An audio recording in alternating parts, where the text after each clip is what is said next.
You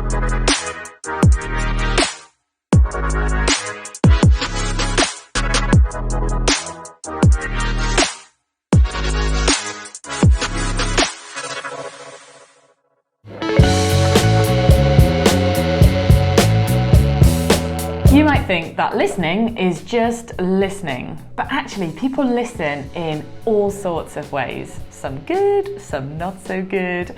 I've got a neighbour who finishes the end of my sentences. I don't know if you've ever experienced this. So, for example, she might say to me, "Oh, how are your dogs doing?" And I'll start answering. So I might say, "Oh yeah, they're good. Yeah, they really like walks, but it's raining loads at the moment and they don't like the rain." And then she'll say, "Don't like the rain," at the same time as me. And it's almost like she's trying to say it before me. It's really hard to demonstrate it because I don't really know how you do it, but she manages it. And I honestly don't think she knows she does it. And I also think that subconsciously she's trying to demonstrate understanding. She's trying to show she agrees with me. However, every single time it makes me stop talking because I think she's starting a new sentence, or I can't quite hear what she's saying, and so I end up not talking, and then the conversation gets a bit strange. It is quite funny at times as well.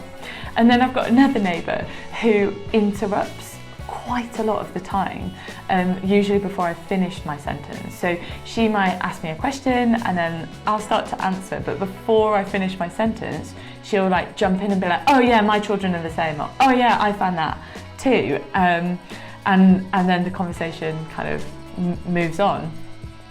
And do you know what? Sometimes I see these two neighbours outside chatting and I have no idea how that conversation is going anywhere, with one finishing the end of every sentence and the other not letting the other one finish the end of their sentence. But they seem to be really good friends and they chat a lot. I guess I'm just not really sure how much listening is actually happening. I remember as a teenager, and this was quite a long time ago, guys, watching Martin Bashir interview Princess Diana. This was in 1995. Now, it was a world famous interview because royals didn't do interviews, and Princess Diana, who was King Charles's first wife, was the most sought after royal of all time. During the interview, Martin Bashir would ask a question to Princess Diana and she would answer it, and then Martin wouldn't say anything, didn't interrupt, didn't try and say the end of her sentence. He would just leave a pause. And often in that pause, Diana would then say a little bit more. And I watched this with such interest, and I learned a secret to conversation: silence. Staying quiet gives someone space to share. And this might sound really, really obvious. If they pause and we don't jump in, if we give space, then often there's more to share. And if there isn't, that's okay, because there's still space for us to say something. I find giving silence in conversation also gives me a chance to think. I process what they're saying. I take notice of some non-verbal communication, how they're sitting, do they look tense? Is there something else they might want to say? It gives me a chance to think of follow-up questions. It gives me a chance to decide if there's something I want to share. So I think my biggest top tip for listening is silence and space. Even though it might seem obvious, I think we can easily forget this. Often when someone is talking, maybe they're telling a funny story or they're sharing something personal or just chatting about what they've been watching on TV, it naturally triggers our own thoughts, and we might jump in and tell a similar story. "Oh yeah, that's happened to me too. Yeah, oh, I totally know what you mean. Yeah. Oh, I've also seen the first episode of that. Oh, I love it. Or, oh yeah, I get how you feel, yeah." And this is usually coming from a place of wanting to connect, of sharing experiences, of reassuring them that what they're saying is normal or good or exciting.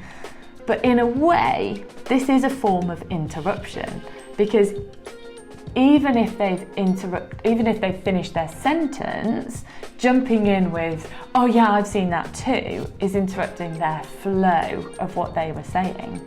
Whereas if we can give silence and then a follow-up question, that creates more flow for them, and we end up going much deeper with someone.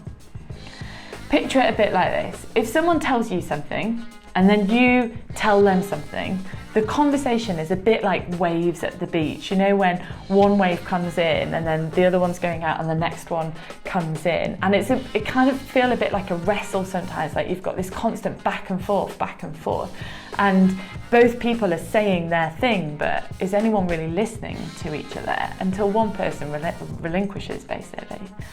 I think good listening is more like a river, where we allow the water to flow in one direction. We ask a question and we let them answer. We leave space in case they want to say more. We do a follow-up question to allow them more space.